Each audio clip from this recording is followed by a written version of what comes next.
Pessoal, bom dia, sou Thiago Campos de Oliveira, psiquiatra em Salvador, Bahia. Nesse vídeo eu quero falar acerca de como pensa um psiquiatra.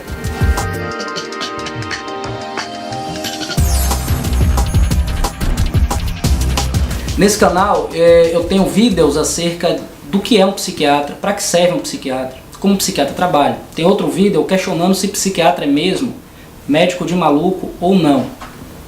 Outro vídeo eu falei dos médicos em geral, como pensa um médico de uma maneira geral, um profissional da medicina. E nesse vídeo eu quero falar especificamente como pensa um psiquiatra. Por que é importante informar ao leigo sobre isso? Porque há crenças, há mitos acerca da psiquiatria. O que é que nós enxergamos muito na prática? O mais óbvio, o mais disseminado é que psiquiatra é médico de maluco. Outro mito é: psiquiatra só entra na vida de uma pessoa quando ela está grave ou quando o psicólogo não resolve. Outro mito é: se um psiquiatra entra na vida de uma pessoa é porque ele precisa passar remédios e remédios fortes. Outro mito é acerca dos próprios medicamentos. São temores acerca dos próprios medicamentos. Que temores? Eu vou ficar dependente do medicamento? Vou ficar viciado no medicamento como se fosse uma droga? Ou vou ficar dependente do medicamento, não no sentido de droga, mas no sentido de, para ficar bem, eu vou precisar sempre desse remédio, como se fosse uma muleta eterna? Outro mito acerca do medicamento psiquiátrico é a questão de deixar dopado, sedado, dormindo o dia inteiro, com a mente fraca. Isso é um mito acerca dos medicamentos. Outro mito acerca dos medicamentos é a questão do estigma. O que é isso? Se eu tomar remédio, vai ficar parecendo para o meu chefe, para minha esposa, para os meus amigos, que eu sou doido, que eu não estou bem, que eu não estou dando conta. Gente, na nossa cultura, há vários itens que participam desses medos e desconfianças acerca do psiquiatra. O principal deles é a questão da autonomia e da autodeterminação. Todas as pessoas na nossa cultura, na nossa era, na nossa época, gostam de olhar no espelho e afirmar para si própria que dá conta do recado, que dá conta dos próprios problemas, dá conta das próprias demandas, que consegue se resolver. Então, a partir do momento que você admite que necessita de um psiquiatra, um parêntese, a pessoa precisa de um psiquiatra quando ela tem um estado emocional, comportamental ou mental que ela não resolve sozinha, que atrapalha muito a vida dela e gera muito sofrimento. Aí sim, ela precisa de uma avaliação psiquiátrica.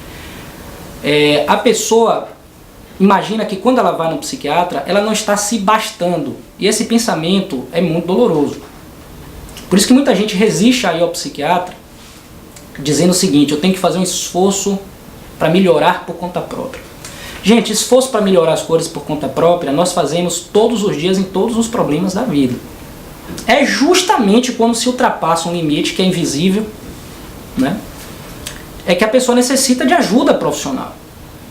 Mas não quer dizer que ela vai ser carregada nas costas por esse profissional. Tem momentos que talvez, mas a autonomia da pessoa sempre é respeitada. E os psiquiatras pensam assim e sabem disso. E os bons psiquiatras comunicam isso ao paciente, se asseguram de que eles compreenderam essa visão acerca do tratamento. Porque isso faz com que a pessoa se sinta ativa e participante em seu processo, apesar do termo paciente. Na prática, o que é que o psiquiatra faz?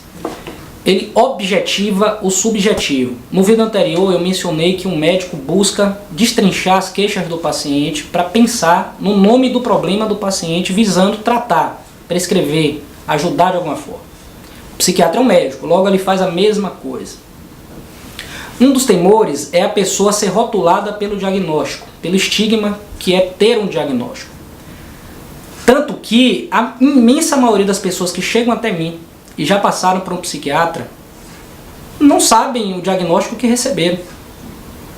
O que não é compatível com aquele rito que nós descrevemos. Ora, se a pessoa foi avaliada, diagnosticada para ser tratada, como é que ela está sendo tratada sem saber do seu diagnóstico? Então, essa parte da comunicação muitas vezes fica meio nebulosa, em parte por conta desses temores. Então, o psiquiatra, Ele vai ouvir a história de vida da pessoa, ele vai ouvir a história sobre a personalidade dela, sobre os conflitos dela, os problemas de relacionamento, os medos, os temores, as dificuldades como um todo. Ele vai ouvir o que está gerando o sofrimento daquela pessoa na visão dela. E vai tentar compreender isso da forma mais ampla possível, no tempo que ele tiver, na linguagem que ele conseguir. E o mesmo vale para o paciente também. Então é óbvio que isso é uma via de mão dupla. E a partir disso, ele vai tentar diagnosticar o problema. A Organização Mundial de Saúde e a Associação Americana de Psiquiatria editam manuais que estabelecem critérios para que nós possamos dizer se isso é uma doença ou não, se isso é um transtorno mental ou não, um transtorno mental, termo técnico correto. E a partir do momento que nós fazemos isso, nós tentamos ajudar.